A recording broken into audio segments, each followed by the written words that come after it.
Um, the other video got cut off, so I want to continue with the gentleman that I spoke to after Jacob's meeting.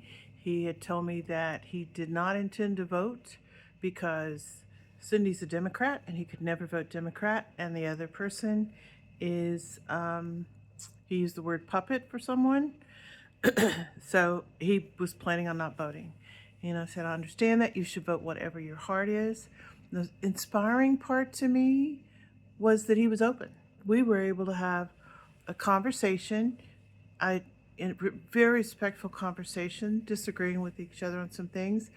But what I pointed out to him, and I think, well, what I pointed out to him was Cindy is a Democrat. He had said, well, she should have changed to Republican. I said, that's never going to happen because she is a real liberal and she's a Democrat. And those things on the national level are things that I don't agree with. And she knows that. And we respect each other and we focus on the things we do agree with each other on. And all of the topics that have to do with the city, we haven't found anything that we disagree on.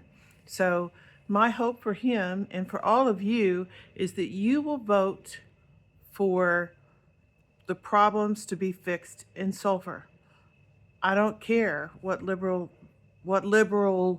national thing is going on.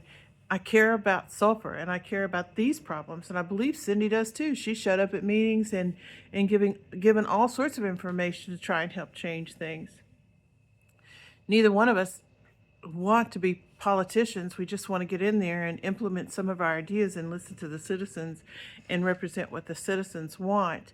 But this Cajun man listened to me and he told me about so many things in his life that he experienced that were so interesting and inspiring. That people experience wonderful and hard things.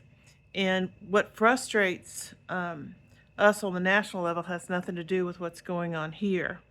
I hope all of you vote on our local problems. And you must, I hope you remember, he was thinking about calling her. And that's what I told him. Give her a call. I mean, she would listen to anybody that disagreed with her at all and would give her honest opinion on things. So, what I hope all of you remember is one city council person a few elections back won by 2 votes. Your vote counts. If we're going to send a message across the state, certainly to the politicians and the people influencing them here, we have to win by a large margin. Nick Nazat was the outsider when he ran in 2022, and about 13% of people voted, which was more than what Randy Aber told me. He said on those off-season elections, only 10% show up. So it was a pretty good show out then. But when Nazat was then sued and a second election took place, 18% of people showed up. And the other candidate, if he got any more votes, it wasn't much. Almost the whole rest of the 5% of the voters that showed up voted for Nick Nazat. That's what I'm hoping can happen here. It was like 60-40 on that second election. 60% for Nazat and only 40% for the other guy. We need a large turnout. If we can get 40% of the people, well, even 40% of the registered voters show up, then we're going to get that 60-40 split.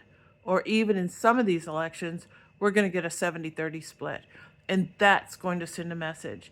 That's going to say, you are listening, you are paying attention, you are inspiring me, and you are inspiring the other candidates to do what we're doing. And I thank you for that, because it's a little tough to get up every day and go walking for 2 hours or spend a whole day on a website and not be spending time with your family, because we've got some big things going on in our family too that I'm having to step back from, and my husband's picking up the slack, and he's good at it. But this is tough, and every conversation is inspiring when you come up to me and you tell me you followed the group, or you come up to me and you tell me you're supporting me. That's it. Or you ask for a sign, or you give me a donation. That that puts a lot of energy in my life. And I just wanted to take today to be thankful for those things and to tell you thank you from the bottom of my heart. Don't tell me I cry, because that'll make me cry again. Thank you so much. Bye.